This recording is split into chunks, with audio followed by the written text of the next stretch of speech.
Bonjour à toutes et tous, bonjour et bienvenue à ce nouveau webinaire axé aujourd'hui sur la communication non violente ou la communication bienveillante qui est de plus en plus prisée autant dans les entreprises que dans la vie privée. Et j'ai le grand plaisir d'accueillir Christelle Dumont qui est coach de vie, coach d'équipe, spécialisée en communication non violente, gestion des émotions. Elle est aussi médiatrice en gestion de conflits, victimologue et spécialisée en constellation systémique. Donc tout un programme. Bonjour Christelle. Bonjour Marie, merci Eh pour bien, l'accueil. merci d'être là. Alors, on a 30 minutes pour un petit peu démystifier cette communication non violente. Et donc, ma première question pour toi, c'est, ben, question toute basique, mais qu'est-ce que la communication bienveillante? Alors déjà, la communication bienveillante, c'est un mot qui est un petit peu utilisé de manière récurrente pour l'instant. Quand on dit bienveillant, c'est vraiment avoir une intention de bienveillance au quotidien. Dans notre quotidien, tous les jours, c'est un état d'esprit, c'est une envie vraiment de partager de la bienveillance et de la douceur, entre guillemets, autour de nous, et en tout cas une manière d'être en empathie avec l'autre. Ça veut dire que vraiment pouvoir mettre nos pieds dans les chaussures de l'autre pour essayer de comprendre ce qu'il vit, essayer de se mettre à sa place. C'est plutôt ça. Et alors la communication bienveillante, ce sera un processus qui existe en 4 étapes, qu'on va voir un tout petit peu plus tard. Et vous allez voir en fait que quand on grimpe sur la colline de l'autre, ce qu'on appelle la colline, ou mettre nos pieds dans la chaussure de l'autre, c'est vraiment essayer de se mettre à sa place pour voir comment est-ce que l'autre perçoit en fait les choses, comment est-ce que l'autre perçoit sa vérité, son monde à lui, sa carte du monde à lui. Et c'est ça qui est très très intéressant dans la communication bienveillante, c'est justement se dire mais tiens, comment est-ce que l'autre vit la situation, quelle est sa vérité. Exact, ok. Donc de l'empathie aussi, bien entendu. Et tu parles de CNV, hein, donc ça c'est le raccourci, Exactement. communication non violente. Pourquoi est-ce qu'on dit non violente? Alors, quand c'est non violent, en fait, c'est Marshall Rosenberg, qui est un psychologue clinicien américain qui a mis en place justement ce processus de communication non violente. Et ce qui est intéressant de retenir, c'est que c'est un processus qui va fonctionner en 4 paliers. Donc, c'est une manière de dialoguer, une manière de communiquer, et qu'on va voir un petit peu donc par la suite. Et donc, c'est Marshall Rosenberg, un psychologue clinicien américain, qui a mis en place ces processus. Donc tu parles de processus. Est-ce que tu peux expliquer justement ce processus, les étapes? Oui, tout à fait. Alors, les processus, donc, c'est en 4 étapes. Nous allons avoir, en fait, il y a d'abord l'observation d'une situation, hein, c'est ce qu'on appelle la tête, c'est ce qu'on va voir, c'est vraiment le côté mental. Nous allons également faire appel à nos émotions. Qu'est-ce que l'on ressent dans un type de situation? Mhm. Qu'est-ce qui se passe à l'intérieur de nous? Au niveau de nos émotions, en fait, nos émotions vont parler de nos besoins. Quels sont les besoins que j'ai? Est-ce que ce sont des besoins nourris ou non nourris? Et enfin, le quatrième pilier, le quatrième processus, ça va être faire des demandes. Faire des demandes, c'est-à-dire non pas faire une injonction à quelqu'un, une exigence, mais vraiment faire une demande pour répondre à nos besoins. Donc Parfait. on appelle ça le petit bonhomme OSBD, O comme observation, S comme sentiment, émotion, etc. et B comme besoin, et D comme demande. Parfait. Et donc, si on applique ce processus, la communication non violente sera possible tant en équipe qu'en couple, que dans tous les Alors, cas. ce qui est important de savoir, la communication, en fait, on pense toujours que la communication à la base, c'est d'abord parler avec l'autre. Eh bien non, la communication à la base, c'est d'abord apprendre à parler avec soi-même, c'est-à-dire à s'écouter, à s'intérioriser pour se demander un petit peu, mais au fait, qu'est-ce qui se passe pour moi? Qu'est-ce que je vis là? Qu'est-ce que je ressens exactement? Et donc, c'est important de prendre ce temps pour s'écouter, de prendre ce temps pour s'arrêter. Et avant d'entrer en lien avec l'autre, je vais d'abord entrer en lien avec moi-même et sentir, mais tiens, qu'est-ce qui se passe à l'intérieur de mon corps? Qu'est-ce que mon corps est en train de me dire? Et là, si je m'arrête d'ailleurs à l'instant, là maintenant, pour se demander à chacun de nous, tiens, comment c'est? à l'intérieur, par exemple, moi, je peux dire que pour l'instant, il y a un petit peu de stress. Je me sens un petit peu tendue parce que voilà, le webinaire, on a toujours ce besoin d'être sûr qu'on nous comprenne bien, etc., etc. Et donc, en fait, à l'intérieur de mon corps, si je réfléchis bien maintenant, je sens, je vis de la tension, je vis, oui, quelques émotions. Et donc, en fait, l'observation de la situation, c'est de se dire, mais tiens, comment est-ce que je suis dans mon corps? Je m'arrête, je m'observe. Ah voilà, dans mon corps, je sens un tout petit peu de tension, donc j'ai une émotion. Quelle est l'émotion? On pourrait imaginer un petit peu de stress. Et donc, ça veut dire quoi? Ça veut dire que quelque part, j'ai un besoin qui est derrière cette émotion, et mon besoin serait pour l'instant un besoin que ça se passe bien, que ce soit fluide, que je sois comprise par le public, etc. Et donc, en fait, c'est ces émotions qui vont venir parler de mon besoin. Alors, est-ce que je peux faire une demande par rapport à ce besoin, oui ou non? Ici, dans ce cas-ci, je peux pas demander à qui que ce soit, à part peut-être un retour par la suite sur la présentation. Mais pour répondre, moi, à mon besoin ici, que les choses se passent bien, c'est prendre mon temps, respirer, être consciente que je suis derrière un écran et qu'il y a des personnes qui me parlent, mais que aussi être la plus calme possible pour pouvoir justement m'exprimer le mieux possible, le plus calmement possible, et donc prendre ce temps, un temps de respiration, un temps d'arrêt, un peu comme un arrêt sur image pour me permettre de faire ce bilan intérieur. Tiens, voilà. Et quand je suis à l'écoute de moi, l'intérêt, c'est que je sais du coup un peu mieux comment je suis à l'intérieur, qu'est-ce que je vis intérieurement. Et on va voir tout à l'heure qu'en fait, il y a un grand intérêt à savoir ce que je vis intérieurement. Je vais déjà un petit peu vous révéler. En fait, quand je sais ce que je vis intérieurement, je vais pas éventuellement me dire que c'est l'autre qui m'agace, que c'est la faute de l'autre, etc. Mais c'est quelque chose qui se passe en moi.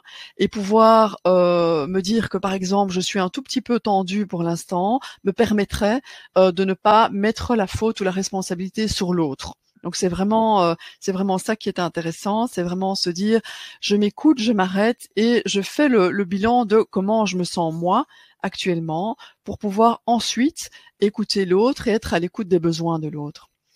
Et être à l'écoute de mes émotions et avoir l'habitude en fait d'écouter nos émotions, ça va nous permettre aussi d'être à l'écoute de l'émotion de l'autre. Et quand je vais entrer en communication justement avec je vais pouvoir me dire que l'autre aussi traverse des émotions et que l'autre aussi a des besoins nourris ou non nourris. Alors, la petite parenthèse, un besoin nourri, vous allez sentir en fait que c'est de la joie que vous allez ressentir à l'intérieur, quelque chose de léger, quelque chose de fluide, quelque chose de comment je veux dire, de nourri, quelque chose qui, c'est un peu comme si, ok, tout va bien. Là, c'est la paix intérieure, tout se passe bien pour l'instant. Et donc, à partir du moment où je ressens ça, eh bien, je sais que le besoin que j'ai là est un besoin qui sera nourri. D'accord. Je te rassure, tout va bien. Si ça peut Merci, répondre à merci. ton besoin. Merci Marie. Donc le besoin, tu l'as bien décrit. Par rapport, donc là, je reviens à des cas pratiques, hein. C'est souvent cet accompagnement en communication non violente est souvent demandé dans les équipes. Donc tu vas nous parler de la pyramide des besoins et après j'aurai une autre Mmh. question à te poser. Oui, Donc voilà. oui. OK Marie. Donc en fait, la pyramide des besoins, c'est ce que je voulais expliquer un tout petit peu parce que souvent on me demande: «Mais c'est quoi un besoin?» Ouais, C'est vrai que, c'est pas quelque chose de très évident pour tout le monde. Les besoins, ce ne sont pas des choses en fait qu'on a appris à détecter. Simplement, petite histoire pour chacun de nous, quand on était enfant, qu'est-ce qu'on nous disait? «Allez, sois sage, allez, arrête de pleurer, allez, s'il te plaît, fais plaisir à maman, allez» et cetera. Et on n'était pas, pour la plupart d'entre nous en tout cas, questionnés sur comment tu te sens là maintenant? Qu'est-ce qui se passe à l'intérieur de toi? De quoi aurais-tu besoin? Et cetera. Ce qui veut dire que c'est très compliqué pour nous de savoir ce que c'est qu'un besoin. ouais. Alors, les besoins sont représentés ici selon la pyramide de Maslow, et vous allez voir qu'en fait, à la base de nos besoins, en fait, ce sont nos besoins physiologiques. Et ce qui est génial, c'est que où que l'on soit dans le monde, que ce soit en Belgique, en Australie, au Japon, peu importe, vous allez voir qu'on a tous les mêmes besoins, qui seront les besoins physiologiques, donc manger, dormir, boire, avoir un habitat, se sentir un habitat sur la tête, se sentir donc oui à l'abri. Hein, un instinct de survie. On parle également de tout ce qui est instinctif et physiologique pour tout le monde.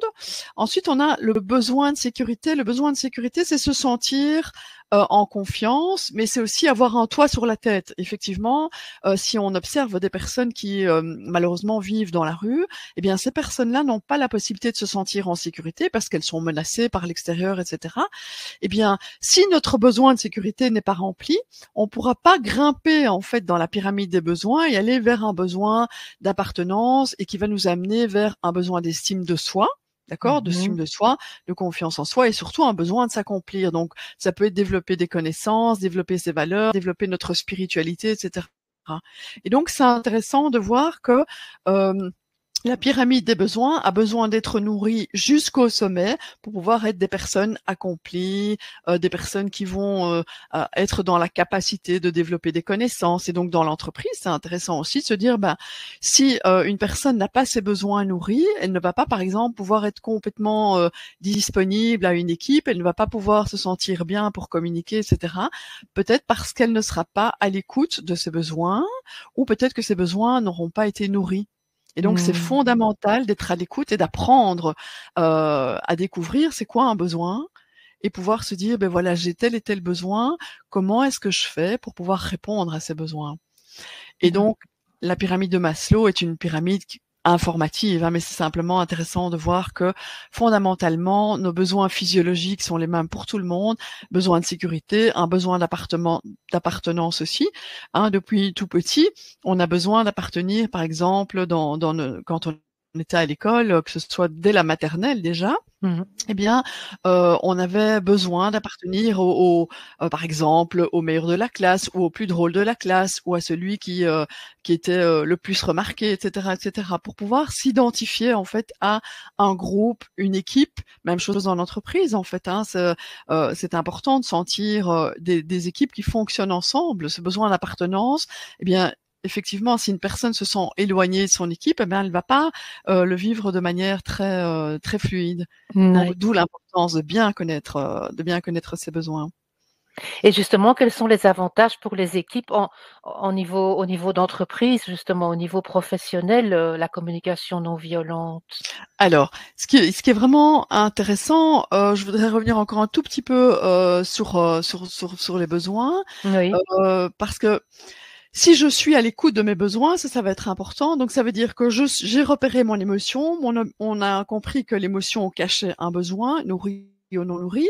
Si je suis à l'écoute de mes besoins et que je peux répondre à mon besoin, eh bien, qu'est-ce qui va se passer? Je vais me sentir responsable, bien sûr, de mes besoins, et je n'aurai plus d'attente par rapport aux autres. Ça veut dire que je vais pouvoir être responsable de mon état émotionnel, responsable de mes besoins, et donc je ne serai plus dans entre guillemets l'accusation, c'est à cause de l'autre ceci, s'il y a une mauvaise ambiance, c'est pas de ma faute, c'est l'équipe, etc., etc. À partir du moment où je maîtrise en fait vraiment mon émotionnel, mes besoins, etc., eh bien je vais pouvoir parler à travers ces mots-là. Je vais pouvoir parler en fait à mon correspondant, à mon collègue, à mon équipe, de manière beaucoup plus fluide et en étant beaucoup moins dans éventuellement l'attaque. Oui. Parce que je serai dans l'écoute empathique, je serai dans mon écoute, en fait, dans l'écoute de ce qui se passe pour moi, l'écoute de ce qui se passe pour l'autre. Je serai également empathique pour moi aussi. Qu'est-ce que je vis là pour l'instant? Je donne un exemple concret. Imaginons que j'ai mis 2 heures pour arriver au travail, avec beaucoup d'embouteillages, voire un accident, etc. Donc j'arrive très très tendue. J'avais une réunion à 9h15 qui devait commencer. Je suis arrivée un quart d'heure en retard, complètement tendue, complètement stressée. Eh bien, si je ne suis pas connectée à mon émotion, qui est une émotion probablement de stress, voire même de peur, suite à un accident, eh bien, je pourrais arriver totalement tendue à la réunion et commencer à être un petit peu, on va dire, avoir Agressif. un comportement effectivement agressif par rapport aux autres, alors qu'en réalité, il s'agissait de moi, il s'agissait de la tension que je vivais à l'intérieur parce que j'ai vécu un accident de voiture, par exemple. Il s'agissait effectivement de reconnaître mon émotion. Donc, imaginons que je me sente très tendue, etc. Qu'est-ce que j'aurais comme besoin? Eh bien, mon besoin serait peut-être de commencer, non pas directement la réunion, mais de pouvoir expliquer aux membres de la réunion que, eh bien voilà, j'ai besoin encore de prendre quelques minutes pour moi, le temps de boire un verre d'eau ou une tasse de café pour m'apaiser parce que j'ai vécu ceci ou cela. Et Oui. le fait, en fait, de pouvoir expliquer aux équipes ce qui se passe, donc expliquer mon émotion et expliquer le besoin que j'ai derrière, en fait, va permettre d'abord aux équipes de comprendre ce que je vis, et d'entrer eux en empathie avec moi-même en disant mais oui effectivement si Christelle vient de vivre un accident là sur la route qu'elle a vu, en tout cas même si j'ai pas été victime moi-même de l'accident, mais j'ai vu quelque chose d'assez effrayant, eh bien j'ai besoin de me remettre de mes émotions, j'ai besoin de prendre par exemple quelques minutes pour moi, pour me reposer, pour prendre un verre d'eau, pour éventuellement marcher à l'air libre quelques minutes. Et je pourrais demander à l'équipe, aux membres de l'équipe, en disant, écoutez, est-ce que ce serait OK pour vous, en fait, qu'on commence la réunion dans 5 minutes, dans 10 minutes, ou qu'on reporte éventuellement la réunion parce que je ne me sens pas bien, je me sens troublée, je me sens apeurée, je me sens triste, par exemple, ce sont différentes émotions. Mmh. Et j'aurais besoin d'un peu de calme, de retrouver un petit peu de santé, de retrouver un petit peu de sérénité pour que, voilà, pour que je puisse participer de manière totalement active à la réunion et être complètement disponible aux équipes. Oui. Et donc l'intérêt pour répondre, je m'excuse, hein, j'ai un petit peu Non, non, dévié, mais pour c'est répondre à ta parfait. question, Mmh. pour les avantages, en fait, quels sont les avantages pour les équipes?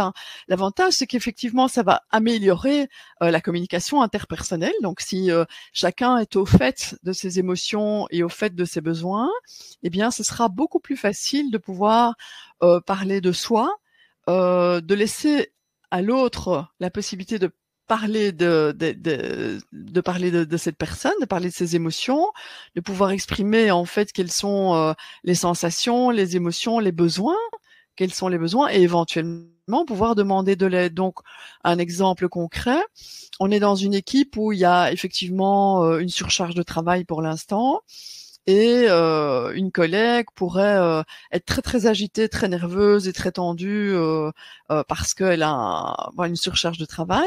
Et bien plutôt que de dire ah c'est pas juste, j'en ai marre, moi j'ai trop de travail, ça m'énerve, j'en peux plus, etc. Elle pourrait justement, grâce à la communication non violente, pouvoir exprimer l'émotion dans laquelle elle est pour l'instant, donc en disant voilà, je me sens dépassée, je me sens épuisée, je me sens fatiguée, etc. Quel est le besoin?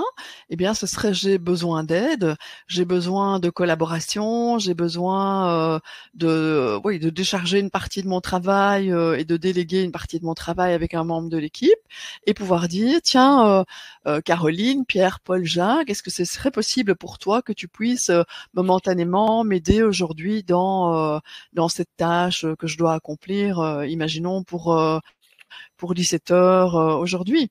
Donc c'est vraiment apprendre ce processus, Mmh. observation, j'observe que j'ai une charge de travail très importante, émotion, je me sens saturée, fatiguée, épuisée, énervée, tendue, etc. De quoi est-ce que j'aurais besoin? J'aurais besoin effectivement j'ai besoin d'aide, j'ai besoin de soutien, j'ai besoin de compréhension éventuellement, j'ai besoin de collaboration, et se Mmh. dire, voilà, est-ce que quelqu'un pourrait m'aider et faire effectivement cette demande? Et ce serait donc une approche très, très différente, une approche d'expression de soi pour pouvoir être entendu par l'autre et être aussi du coup capable d'entendre l'autre, m'exprimer également ses émotions et ses besoins.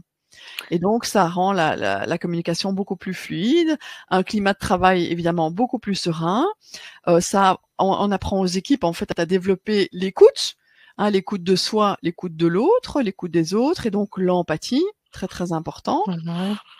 Pouvoir s'exprimer de manière constructive et non accusative. Oui, c'est l'autre qui, c'est à cause de l'autre que ceci, ou c'est à cause de l'équipe que cela, etc. La communication donc bienveillante, elle va permettre aussi de résoudre les conflits de manière beaucoup plus pacifique.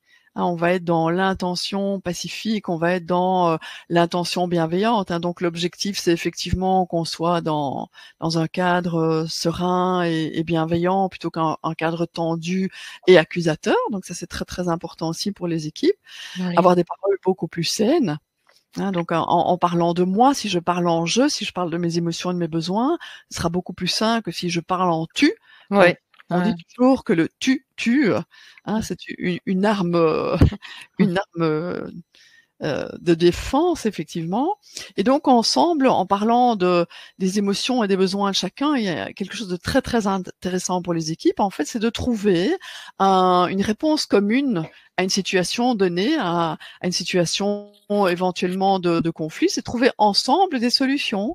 Des solutions qui vont permettre plus d'harmonie, plus de fluidité, probablement beaucoup plus de collaboration dans l'équipe aussi, et certainement, très certainement, une meilleure compréhension de ce qui se vit, de ce qui se passe dans les équipes. Hein.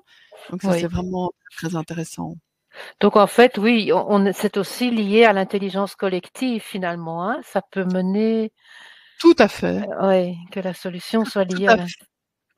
Automatiquement, puisqu'on va tenir compte en fait de chaque membre de l'équipe, et donc on va considérer que chaque membre de l'équipe a une place importante. Et quand on parle d'intelligence collective, en fait, il y a un mot qu'on ne prononce pas beaucoup, mais c'est l'intelligence émotionnelle. Oui. C'est les émotions des équipes.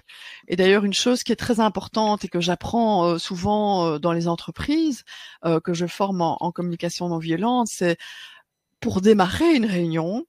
Quand on démarre une réunion d'équipe, eh bien, on ne démarre pas tout de suite sur l'objectif ou sur le sujet de la réunion. On fait d'abord une ronde moi j'appelle ça une météo intérieure, une ronde d'émotions. Tiens, comment est-ce que chaque membre de l'équipe, chaque membre autour de cette table se sent? Qu'est-ce qu'elle vit? Et c'est important de pouvoir déposer éventuellement, j'imagine, la tension que je vis là pour l'instant, pour pouvoir être totalement et entièrement disponible à une réunion. Parce que, comme je le disais tout à l'heure en exemple, si j'arrive complètement stressée, en fait, parce que sur la route, il y a eu un gros accident et que j'étais coincée dans les embouteillages, etc., eh bien, si je ne peux pas déposer l'émotion avec laquelle je vis les choses, eh bien, je peux vous assurer que je ne serai pas disponible à la réunion non plus. Et donc, c'est vraiment important de prendre quelques minutes pour ce tour de parole, pour ce tour des émotions, des sentiments, parce que ça permettra, en fait, d'avoir pris quelques minutes dans un premier temps pour savoir comment l'équipe se trouve, mais ça permettra ensuite aux équipes d'être totalement et complètement disponibles à ce qui est là, parce qu'elles ont pu déposer ce qu'elles avaient sur le cœur et donc être à l'écoute de leurs émotions. Donc ça, c'est vraiment un outil très, très puissant. Oui, il y a vraiment des liens à l'intelligence collective, l'intelligence émotionnelle et la gestion des émotions aussi finalement. Tout ça, il y a vraiment des... Absolument.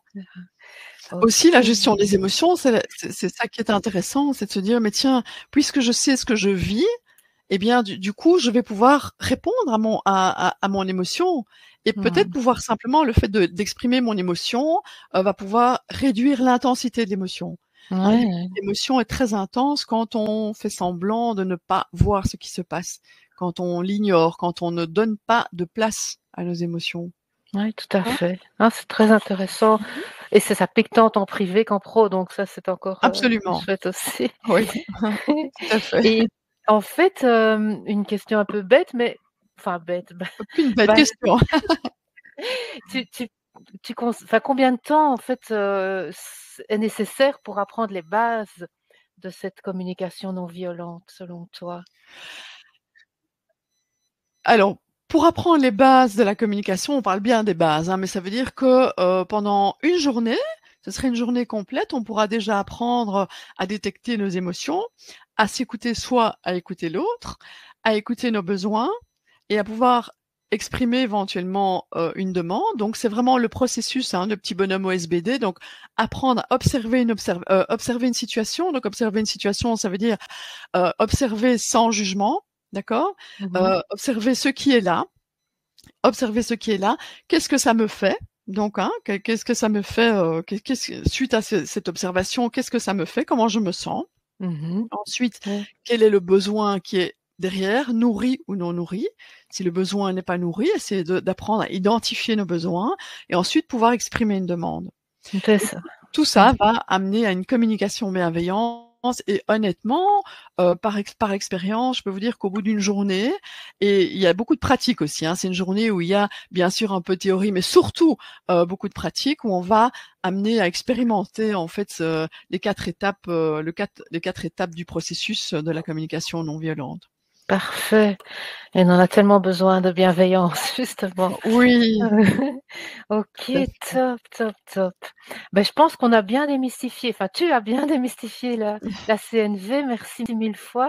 Avec plaisir, Merci à avec toi. plaisir. Alors pour vous qui êtes là, juste pour vous dire que vous allez recevoir le replay de ce webinaire animé donc par, Christelle dans la journée ou demain. Et alors vous comme vous savez, on organise des webinaires au moins une fois par mois.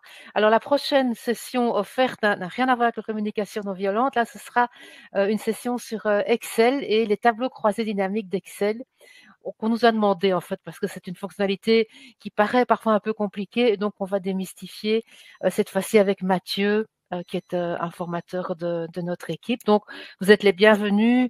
Vous avez, toutes les informations sur notre page Facebook ou LinkedIn. Voilà, merci beaucoup à toutes et tous. Déjà un bon week-end. Merci Christelle encore Merci beaucoup Marie, et à c'était bientôt. très Pardon, agréable. Merci beaucoup, bonne journée. tu es Bonne rassurée, journée hein? à toutes et tous. Tu es rassurée maintenant? Oui, je me sens mieux. Voilà, c'est ça. Merci beaucoup. Merci, À bientôt. merci. Oui, bonne journée, à bientôt. Au revoir.